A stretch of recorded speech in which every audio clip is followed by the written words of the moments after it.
Hello, homies, and a very warm welcome to Homeopathy Hangouts. Today, we get to speak with a wonderful gentleman that needs no introduction, the one and only Dr. Isaac Golden, right here from Australia. Welcome, Isaac. Thank you very much, Eugenie. It's lovely to be back again and back at what's a very busy time for me leading into the November election. Well, we're in November now, so it's probably 3 weeks to go. Getting close. I don't know how you do it all. And today our topic's going to be a little bit different. Well, it does involve homeopathy. It involves natural medicine and all of this, but you are also the co-founder of the Health Australia Party. And you announced that you're going to be running in the Western Metro region of the Upper House in the Victoria election for the Health Australia Party. And it's only a few days away. So why are you doing this, Isaac? Because I know that you are a super busy man. I'm sure you're not doing this by choice, but tell us why are you doing this? Why are you putting yourself through this extra hassle? So, Eugenie, I co-founded the Health Australia Party back in July 2015. And for me personally, the main reason for doing that, well, as you say, it wasn't because I wanted to be a politician, but it was because I felt that we needed politicians in both the federal and the state parliaments around Australia to stand up for natural medicine, because in this country, natural medicine has been under attack for decades, but particularly since 2005, when there was an infamous article in The Lancet, which was later, I think, withdrawn. It certainly was discredited about homeopathy. And that led to a parliamentary inquiry in the United Kingdom. It led to the formation of a very anti-natural medicine group in Australia, inappropriately called the Friends of Science in Medicine. Well, their first thing that they said they were going to do was to stop teaching natural medicine and researching. Well, that's not what science is about. Science is about evidence and openness and people talking about their differences. And that's exactly what these people don't want to happen. But unfortunately, they have had a great deal of influence politically as well as financially. And so once they were formed, there were certain things that happened, government inquiries, et cetera, which were totally inappropriate.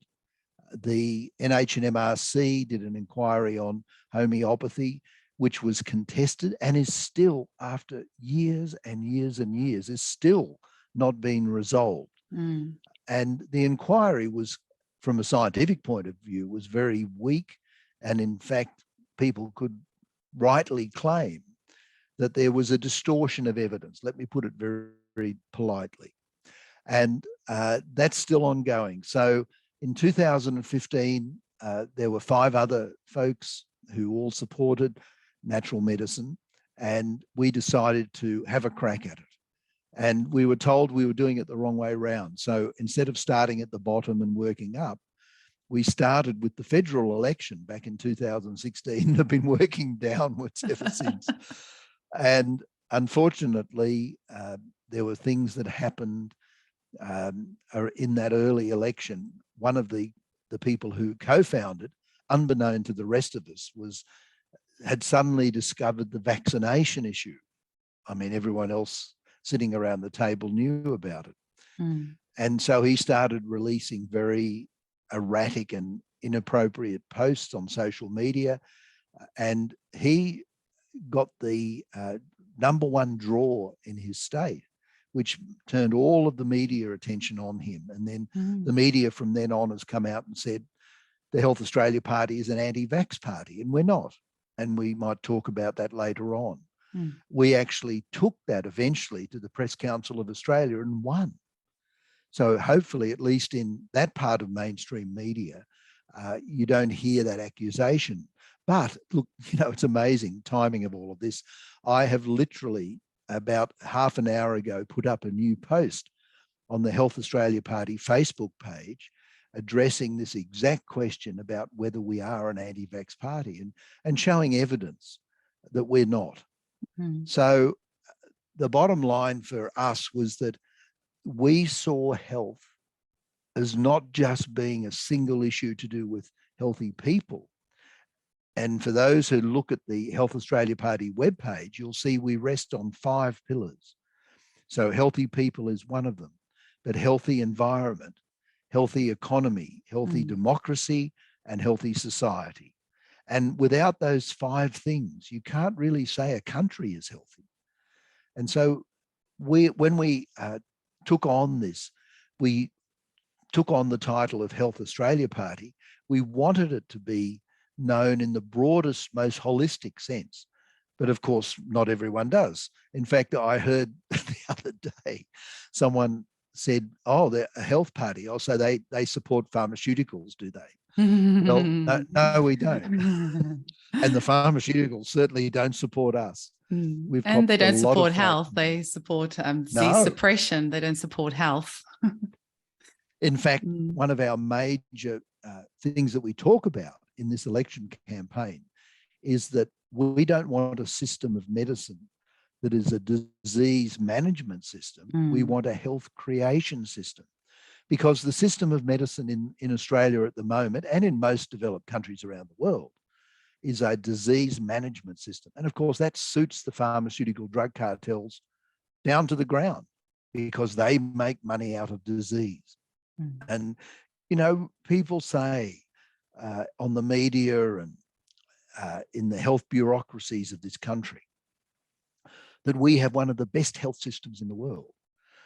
But the problem is we have one of the best emergency medicine systems in the world. No two ways about that. I mean, I stand in awe of the doctors and nurses who work in our emergency medicine clinics. But we have in Australia one of the highest rates of chronic illness in the world. And you cannot say you've got a world's best health system if you've got one of the highest rates of chronic illness in the world. It just isn't right. Absolutely. Yeah.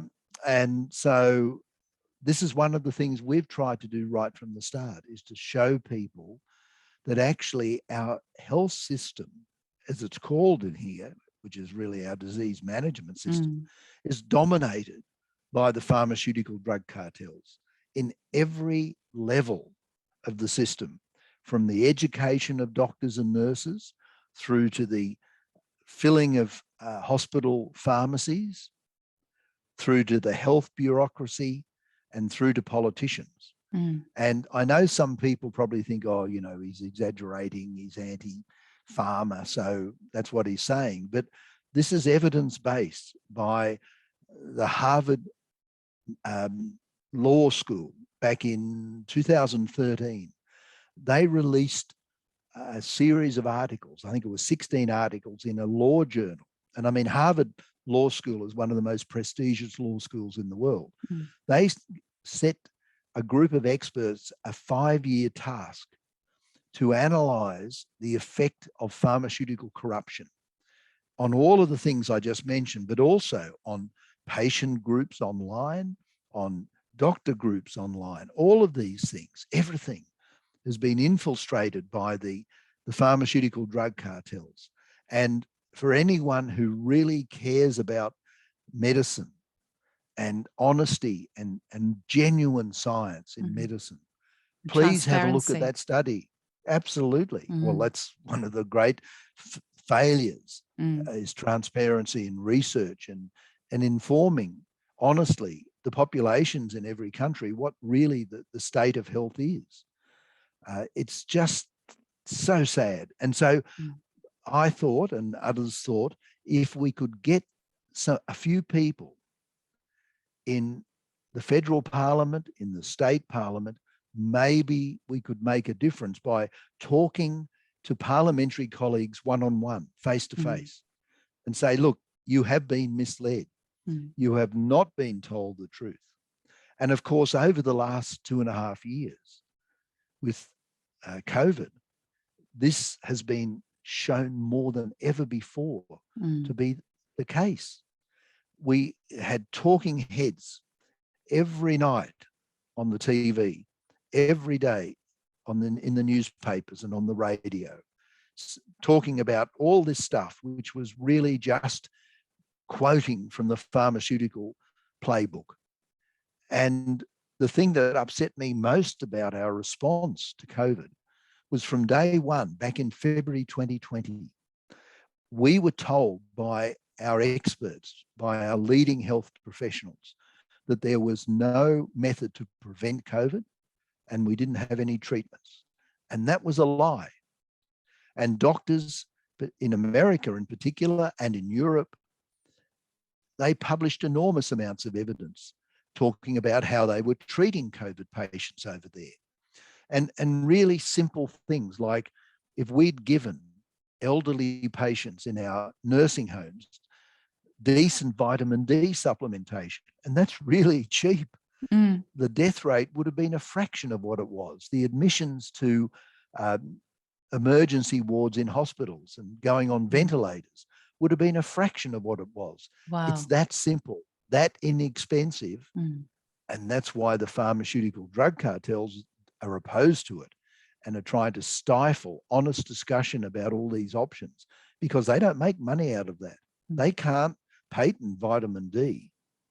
They can't charge thousands of dollars a month for it. But yet something as simple as that would have made an enormous difference. And then you had contentious things like ivermectin. Now, I don't know if you remember, but what was it, 6-8 months ago, something like that, maybe, about 6 or 8 months, we were seeing on our TV sets every night horrific photos from India and New Delhi in particular, bodies lying in the street, mass cremations of bodies. And the figures for COVID had just took off massively. And then all of a sudden, we stopped hearing about it. And when you look at the data, and I'm talking about the orthodox data that's available, you see they took off and then all of a sudden they went right down. And no one talked in the media here about why. And the reason why was that about 6 or 7 states, including New Delhi in India, authorized and aggressively used ivermectin in their population. Once again, an incredibly cheap form of medicine that's been used for decades and decades. It used to be really well promoted by the WHO. Of course, they changed their tune a bit when their pharmaceutical controllers told them to, but that's what saved in India. And there were a few states that wouldn't allow it initially, and you could see the spike was still going in those states, and in the state next door, it had gone. So there was so much information. Now, this should be the task of politicians to come out and do their own independent research. Don't listen to the talking parrots from the pharmaceutical drug cartels who are just squawking on the same thing all the time. Politicians should have the intelligence, because they've got the resources, they've got people to help them, to do their own research in critical situations like this and come out and say, right, this is not good enough. We have wasted billions and billions of dollars and we have lost lives unnecessarily. And more importantly, even, we've put whole families and whole populations through severe emotional trauma. And so many young, not always young, so many small business people have lost their businesses, or they've had to go into massive debt, all unnecessarily. This is where we're coming from. And this is what we believe is important. Now, I know for some people this sounds outrageous. For some major political parties, it might sound outrageous, but it's the truth. And we have evidence for everything I've said. So, Isaac, is Health Australia Party all about health, or is it about making people healthier, all about health? Is that like the main thing that you embody, or is there more to it? Well, as I said, that we have those 5 pillars. So healthy people is enormously important. But as I said, so is healthy environment, economy, democracy and society. I mean, this is our big problem with the Greens. The Greens really don't like us because ever since Di Natale took over the leadership of the Greens, they became extremely pro-pharmaceutical. And the problem we have with the Greens is we agree with them on most of their environmental policies. Mm-hmm. There'd be very little disagreement. If you look at the Health Australia Party environmental policies, I mean, we have right from the start opposed the pollution of this planet by, well, in so many ways, but particularly, you know, you think of plastics, for example. Apparently, somewhere in one of the oceans, there's this massive island of plastic waste that's almost the size of Tasmania. I couldn't believe it when I heard that. But the currents all bring it into the one spot. And there's this massive floating garbage dump. I mean, that sort of pollution of the planet is horrific. And the cutting down, the destructions of old growth forests and spewing out pollution into the air, which causes all sorts of things. You know, some people think environment is only about global warming. It's not. It's about a whole range of other things.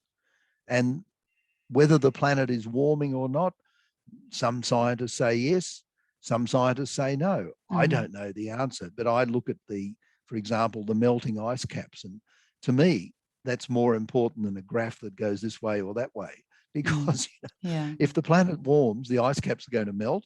And if you're in a small island, you know, in the middle of the ocean, you're going to be losing land mass. And that appears to be happening. To me, those pictures are worth more than 1,000 words. But we are genuinely concerned about the loss of our natural species, the loss of our, you know, beautiful wild forests, all this sort of stuff, and the pollution. So the thing that I have a problem with the Greens, they say, oh, don't put pollution into the environment, but they're quite happy to put pollution into our bodies.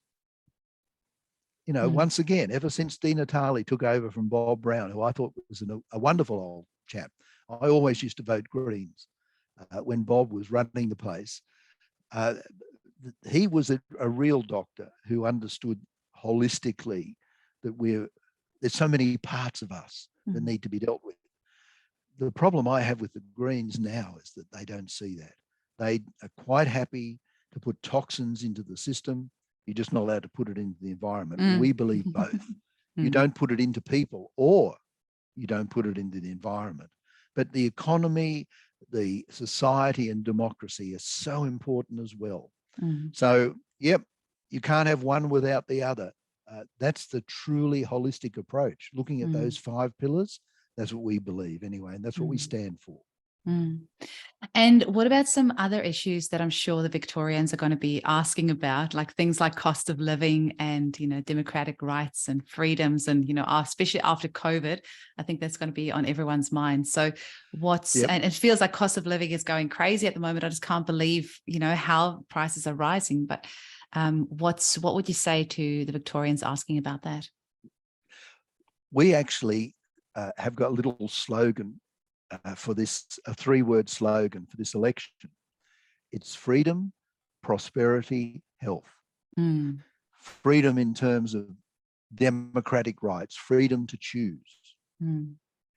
Prosperity, and that comes to your point about the cost of living. You see, I strongly believe that we live in a country that inherently is extremely prosperous in so many ways. You know, we have minerals galore. We're very blessed like that.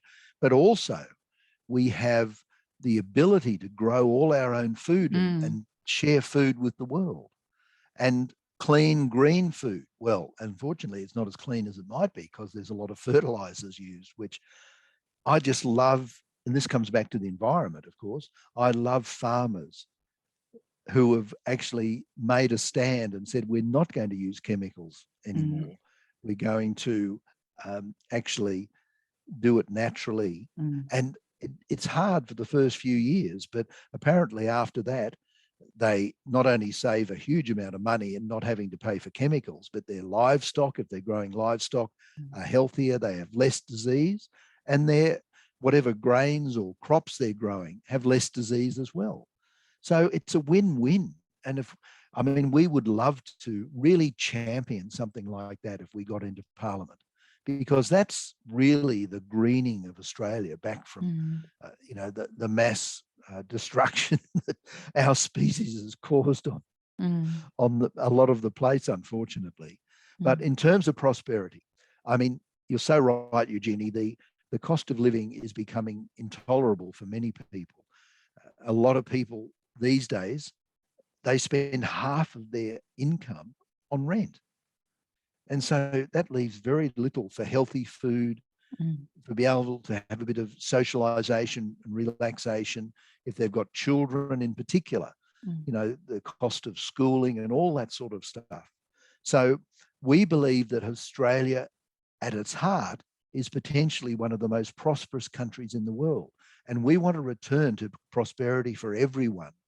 Now, I'm a small business person. Let me declare that. And I don't want to pay any more tax than I have to, but I'm happy to pay a fair amount of tax. When I look at multi-millionaires paying a few $1,000s a year tax, that's wrong. Yeah. And dear old Kerry Packer, the late Kerry Packer, used to be very proud of saying, I'm only paying what I have to. And he paid a huge amount of money to tax specialists to make sure he paid as little as possible. Well, I don't think that's the action of an honourable person. An honourable person should be happy to pay a reasonable share. If you've been blessed with a certain income, you should be happy to share a reasonable part. The problem I have with some far left-wing organisations who say, you've got to put back massive tax rates, is that if a person works really hard, if they take a lot of risks with their mortgaging their house, for example, then they deserve, if they get some rewards from that, they deserve those rewards. They've earned them. The thing that we're really against, and I think most of the major parties are now, I certainly hope so, is these multinationals who make massive profits here and then through very clever tax accounting move most of those profits overseas, and therefore in Australia, where they got their money from, they're not paying their fair share of tax. So that's one of the first things I would fix. That's dishonourable action, and that needs to be stopped, and that would make quite a big difference. Obviously, we want a balance. See, this is the thing we learn when we're studying natural medicine, isn't it? Health is about balance on every level, mental, emotional, physical. And it's the same in every area of life. If you talk about tax, which sounds one of the most, mundane things, materialistic things you could talk about, balance is still the key word. If we have a balanced tax system, which is fair, then the wealthier people will be happy to pay what's fair. And that will contribute more to the economy than if they feel they're being treated unfairly and therefore pay expensive tax agents to try and save them having to pay what they think's unfair. Now, it's complicated. We don't want to go down the rabbit hole there, but balance in all things. And that means that no Australian, like dear old Bob Hawke, I'll never forget the day he came out years and years ago and said, no Australian's going to live in poverty. Well, what a wonderful aspiration. Of course, he didn't succeed. And that's one of the reasons why he didn't succeed, is because the distribution of wealth in this country is going to fewer and fewer people, as it is around the world. And that's wrong. And if you look at what happened over COVID, we saw that certain companies made massive profits. Obviously, the pharmaceutical drug cartels did, but certain individuals and certain companies made massive profits while other companies were being driven out of business by lockdowns and mandates and all that sort of stuff. So we need balance in the distribution of wealth. So that's not a communist idea. It's not a left-wing socialist idea. It's a healthy idea because it talks about balance in the economy. And we can talk about every other aspect, democracy and society, like that as well. That's the thing with our society. Our mighty leaders have created a two-tier society, a society that's divided. And that's politicians from left wing and right wing. So I'm not picking on any one particular party here. It's been something which our political leaders have tended to do. And COVID has made that divide worse. We have to, once again, get back to a position of balance where Australians are Australians. They're not Australians who do this and Australians who don't do that, whatever the division might be. And that's one of the things we're very passionate about as well. And democracy, to me, you know, hundreds of thousands of Australian men and women have fought and died for our democracy. And yet it's not taken seriously enough by many leaders in this country. And we have to change that. We have to come back and say, right, if you want to impose restrictions, you can't do it in an unlimited way. You can't pass a piece of legislation and that's what it is for all time. If you genuinely feel that certain restrictions are needed because there's an emergency, for example, then you go to the elected people in Parliament and you ask for the minimum amount of time necessary. You know, that would have made a lot of difference. But we've come out of the last few years with in certain states, with legislation which is the antithesis of democracy. Once again, balance. We need a balanced democracy. That's the healthiest one.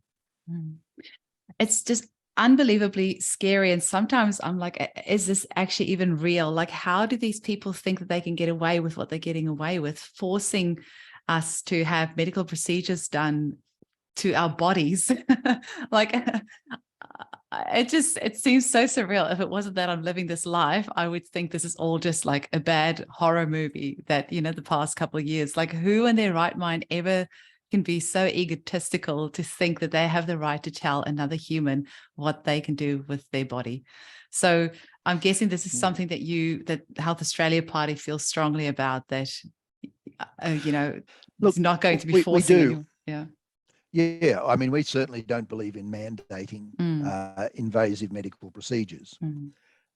It's a little bit tricky when you're talking about the whole population, because, you know, a lot of people were and still are living in fear over the last few years.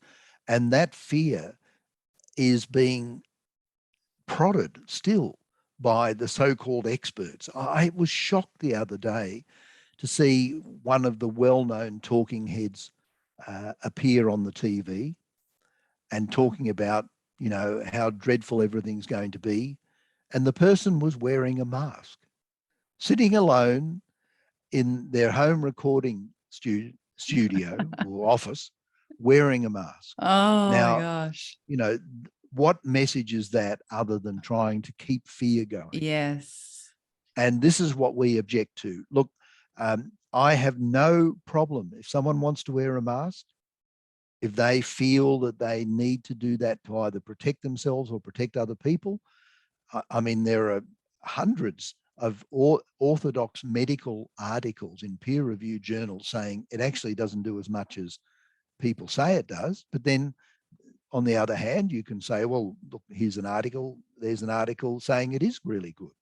I mean, apparently the P95 masks were originally designed to prevent dust inhalation. Well, the size of a virus is so much less than a particle of dust. It's a different thing, but that's by the by. If someone feels that that's the best thing for them to do, I don't have a problem with that. And I would never, you know, point the finger and say, what a fool to that person. They might have a case of the flu. They might have a common cold. They don't want to be spreading things around, and that will reduce it to some extent. And so that's fair enough. But mandating procedures when we are not allowed to give informed medical consent is really a problem. And when it comes, as we all know, well, we don't all know, sorry, as when it comes to, as a few people know, informed consent involves revealing the whole truth about the procedure or the product which you're being asked to undergo. If you don't know the truth. And if the doctor who's talking to you doesn't know the truth either, and most doctors have not been given full access to all the data from, the different vaccines, for example, if we're talking about that, then you can't make informed consent. Now, you probably are aware, and most of your listeners probably are, that Pfizer asked for 75 years delay to release all the data about their vaccines. 75 years. In other words, they wanted everyone who's alive now just about to be dead before they released the data. And fortunately, a justice in America prevented that from happening, and they're being forced to release the data now, and it's quite different. It shows that there was a lot of information there that they didn't share. And not just with you and me, they didn't share with medical researchers, they didn't share with doctors and professors of medicine around the world. Now, you see, I think that's wrong. I can't understand how any ethical, intelligent person could say that that is appropriate action by these massive companies that are, making profits. Trillions of dollars of profits. Selling stuff. Absolutely. But it's more the ethical side and the real science side. And one of the things that I've talked about quite a bit on the little posts I've done on the Health Australia Party Facebook page is the difference between the science and real science. Now, we've been forced to listen to the science for years and years. And even prior to COVID, by the way, we constantly heard that phrase, the science. These people who are asking questions, they're not obeying the science. But that to me is always a warning whenever someone comes along and says, the science says, because science is meant to be open. It's meant to embrace all evidence. It's meant to question. If someone comes along and says, what about this? Instead of preventing them from talking, real science says, oh, I hadn't thought about that before, or I don't like the sound of that, but if you can give me evidence to support what you've said, I'll look at it. That's real science. One of the best examples in my life I had of real science came from my Cuban experiences. And the president of the Finlay Institute, she resigned in 2015, I think, but she'd been president for a decade or more. Dr. Concepcion Campa Huego. Everyone called her Conchita. You did well. That's why I had to think about her name. She was a real scientist. Now, the Finlay Institute in Cuba makes vaccines, and they sell vaccines to South America and to Africa principally because they sell them at a very reduced cost to governments that can't afford very expensive vaccines. But it's not that they're second-rate vaccines. I mean, they're world-leading. They were the first institute to develop a vaccine against meningococcal type B, which is the most prevalent strain in Australia, and parents have to pay extra amount to get it. They had that decades ago. Anyway, Dr. Campa was visiting Brazil, where they sold a lot of vaccines, and she looked at all the data that the Brazilian doctors gave her, and she said, okay, so the effectiveness is not bad. It was 80 something, which is not bad for a vaccine. And she said, but look, in this province, they're getting well into the 90s. What's happening? And, everyone said, we don't know. So she went to the province. Now, remember, this is a doctor whose job was to make vaccines for Cuba and for, a lot of third world countries. So she was definitely not anti-vax. And she went there and she said to the doctors there, why are your figures so much better? And they said, well, actually, we're also giving them homeopathic immunization.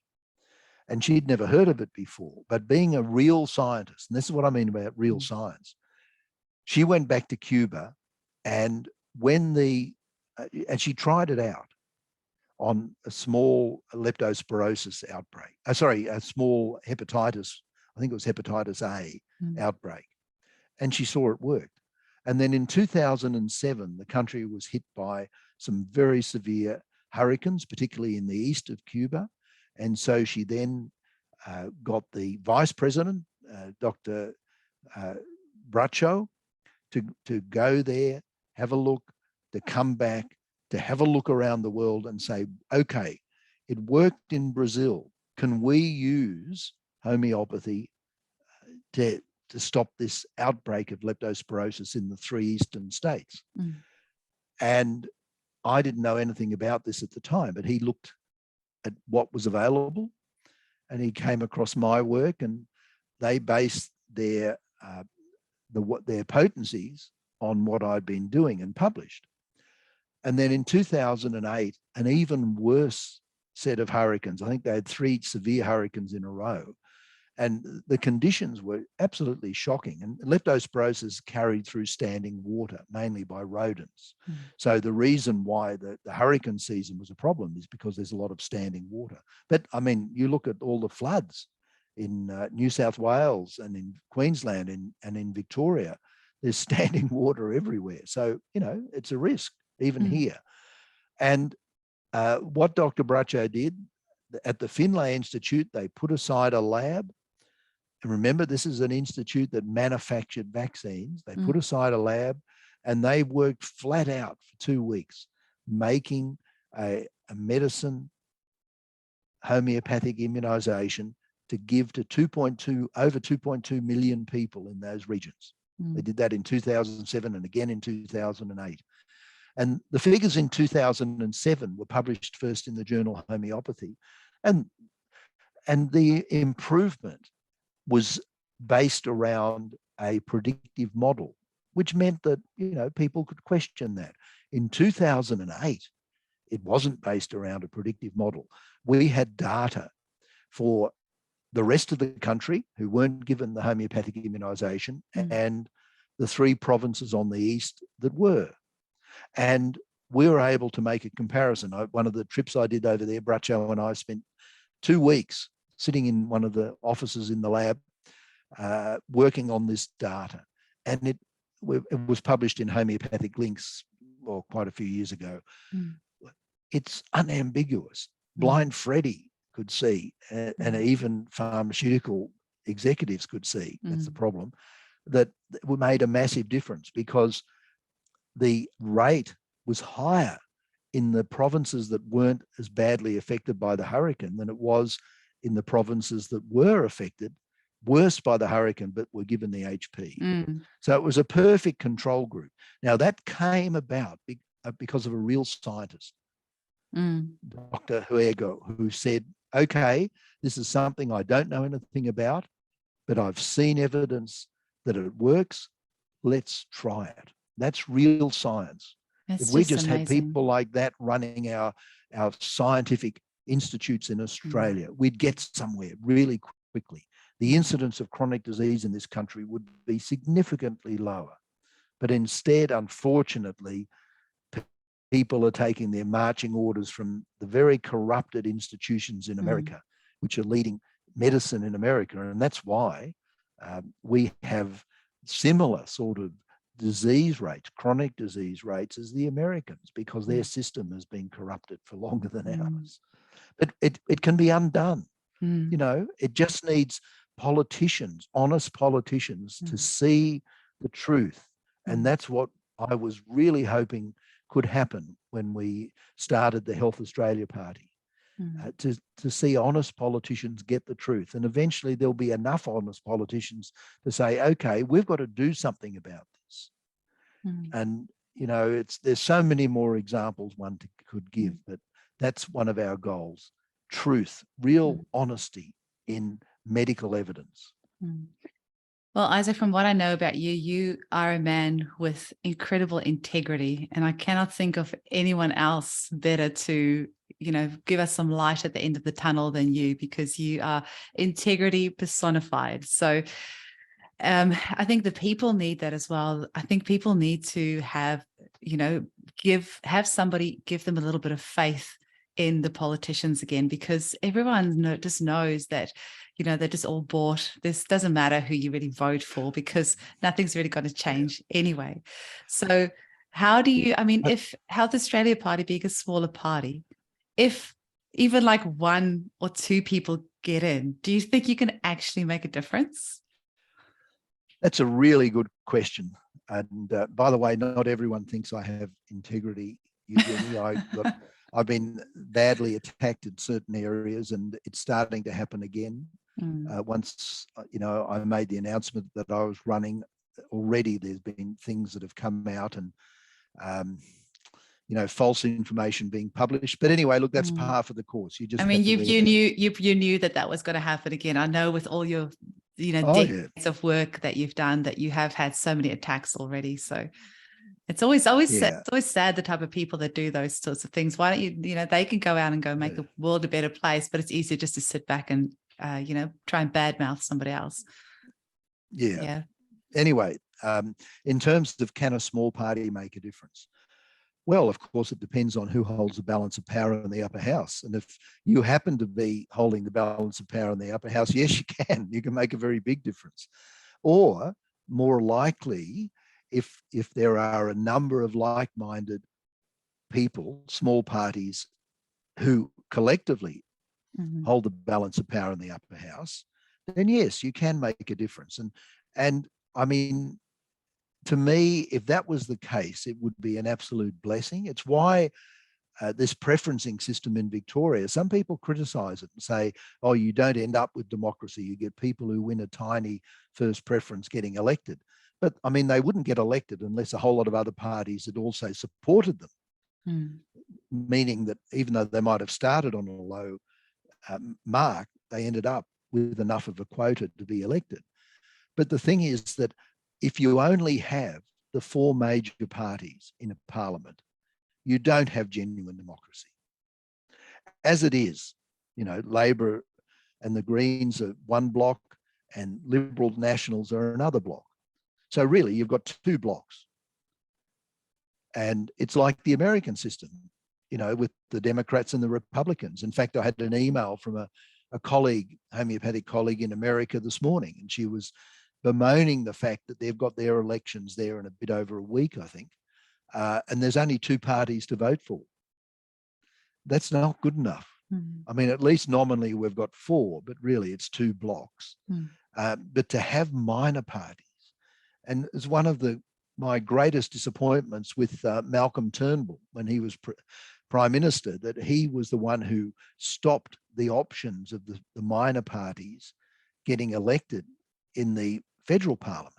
Now, of course, if someone comes along with $20 million and puts that in, like happened in the federal election, and the Teal candidates got elected because of that money, well, that's one thing. But in Victoria, you can't do that. And I would rather it wasn't that way anyway. I don't want necessarily politicians in the parliament to be there as a consequence of because some multimillionaire or billionaire thinks it's a good idea.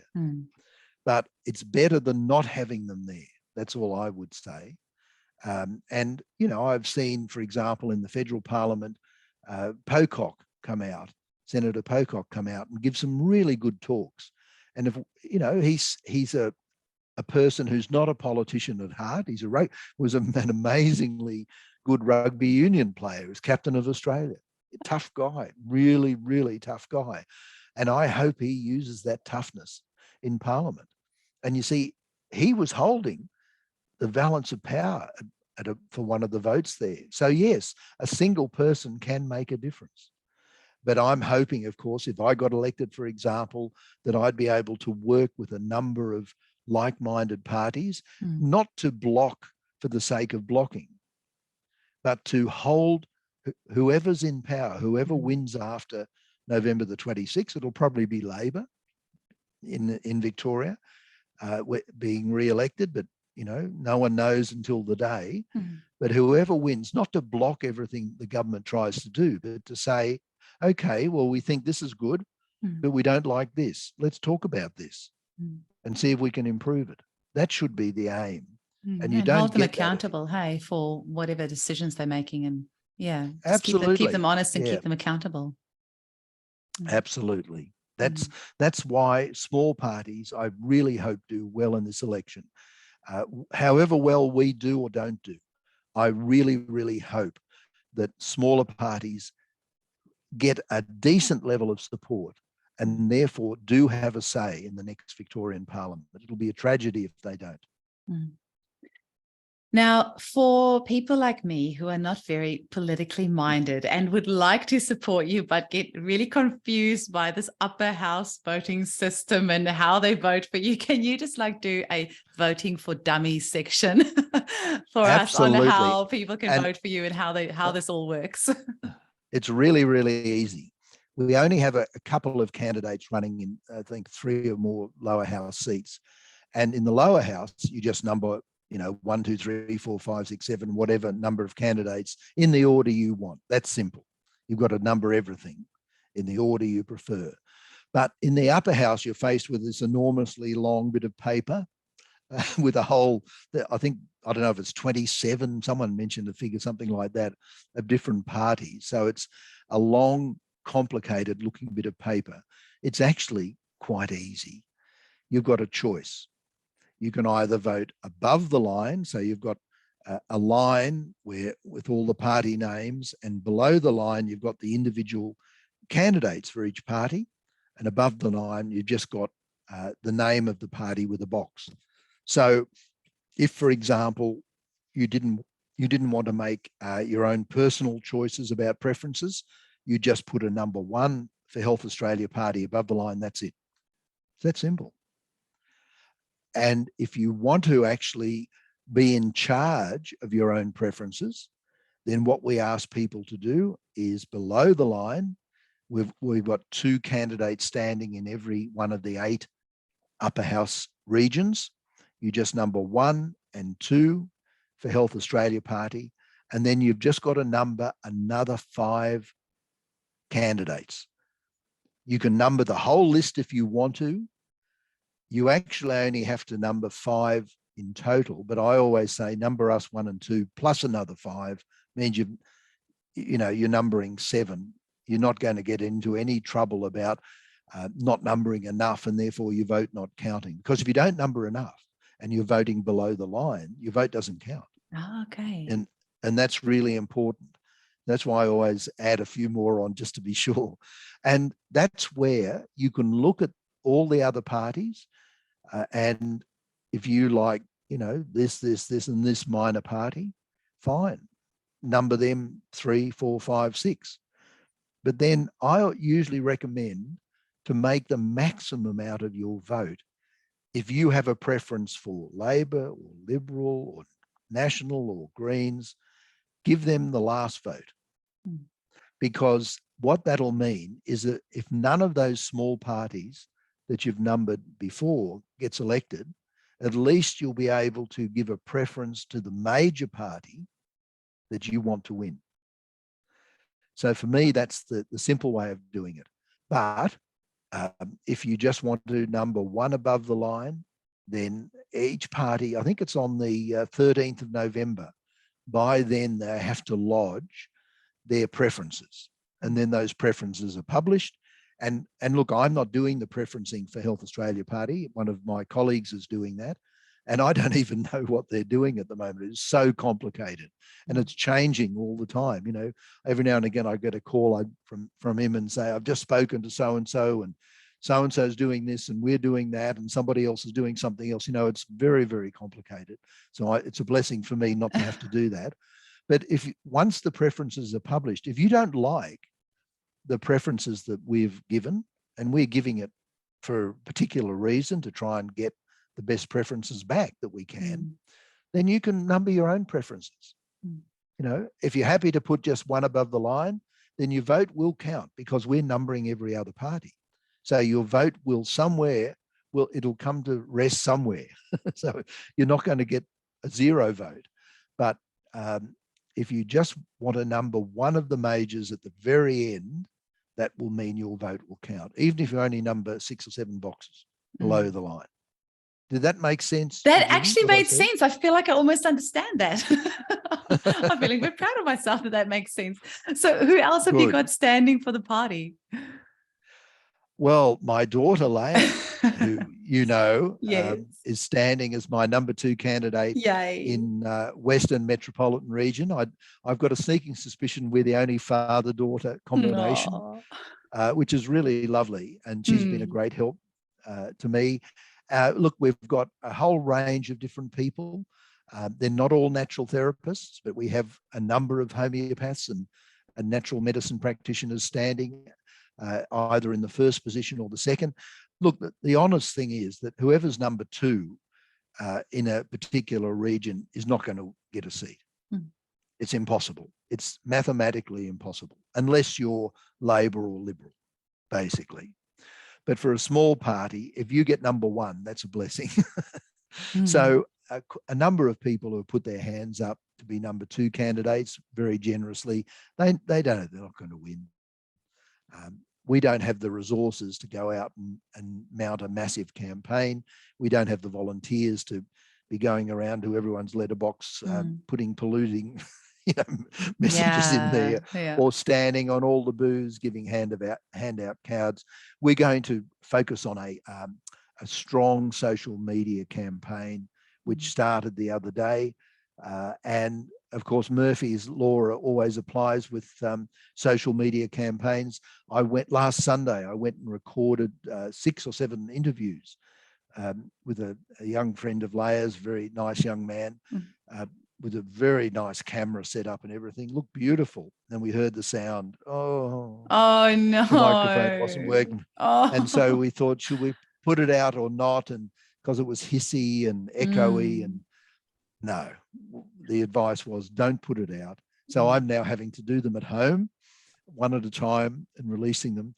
And we're also releasing a whole lot of posters, one every second day, something like that. So if people, the biggest help people can give us is to look at the Health Australia Party Facebook page and share. I don't do social media, but I've been told if people share things, that gets it circulating a lot more. It does, so and it's more environmentally there, friendly. Like instead of like littering a bunch of flyers everywhere, like you're like doing it online is the best way to go. That's where everyone is anyway, and it's more environmentally friendly.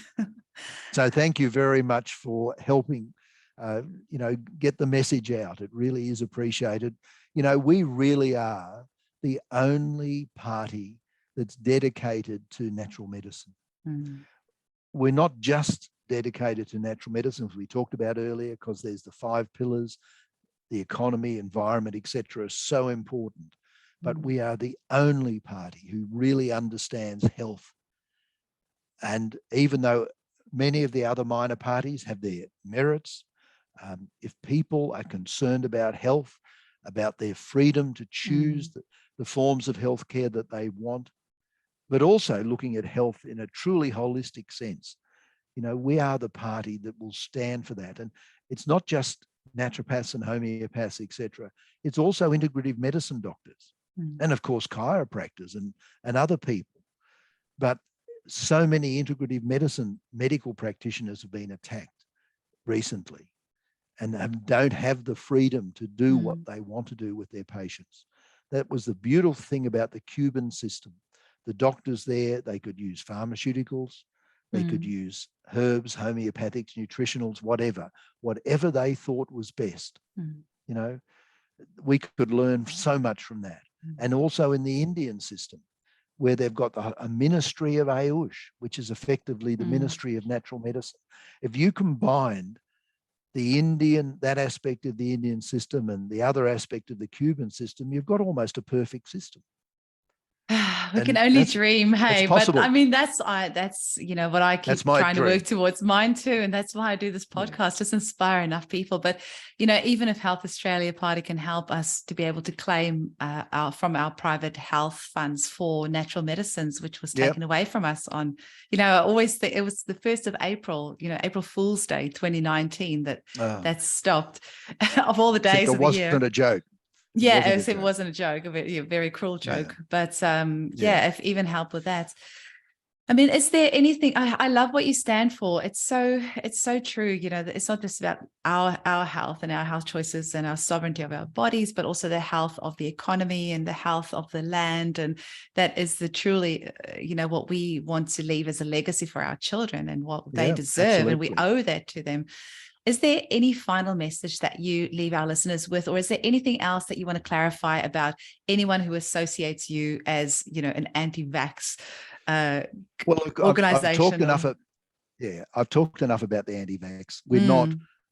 If people want to go and have a look at my post on the Facebook page tonight, or look on our website, we've got the menu at the top. Vaccination is one of the pages that drops down.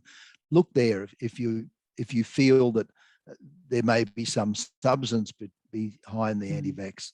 But my final message, Eugenie, is a very serious one, and a little bit of a sad one, actually. And that is that I've been doing this for 7 years. If we don't get someone up this time, I don't think the Health Australia Party will probably keep going unless a group of really active and energetic people come along and say, look, okay, you guys have done your stint. We're really happy to take over, because, it's a huge effort when you've hardly got any support, where you don't have any major funding. I mean, the people who have helped me along the way and have become my friends and colleagues along the way have been wonderful, amazing. But a couple of them who have been the major players in previous elections, they've started their own new businesses, and their ability to give as much of time and energy as they used to is much, much less. Thank God a couple of other people have come along and really helped in a number of ways, and I'm so thankful for them, because without them we wouldn't be running a campaign at all. But we've reached the point where if one or more people are elected, the game has changed. That will give us the ability, give us the resources to actually get back out to the other states and get back out federally again. If we don't get someone elected, this could be our final attempt. So I hate to say that, because it's something that is very dear to me, but you've got to be realistic. And I'm not getting any younger. I cannot even begin to imagine the amount of resources, time, stress. I mean, like, why would you choose to take on this nightmare when, you are just absolutely amazing for doing what you're doing, Isaac. And I really applaud you. And thank you so, so much. But I hear what you're saying. People need to rally behind this and get serious about standing up for their own sovereignty and their own health. And all they have to do is go tick a box. It's really not that hard. You're the one doing all the hard work. So I really hope people, get off their butts and get out there and, vote for you. So thank you very much for your time. And share on everywhere you can. Share away. It's worth, Thank you. And thanks, a Eugenie. fairy gets their wings every time you share. So definitely share. Okay. Thank you so much, Isaac. So much. All the best. Bye. All the best.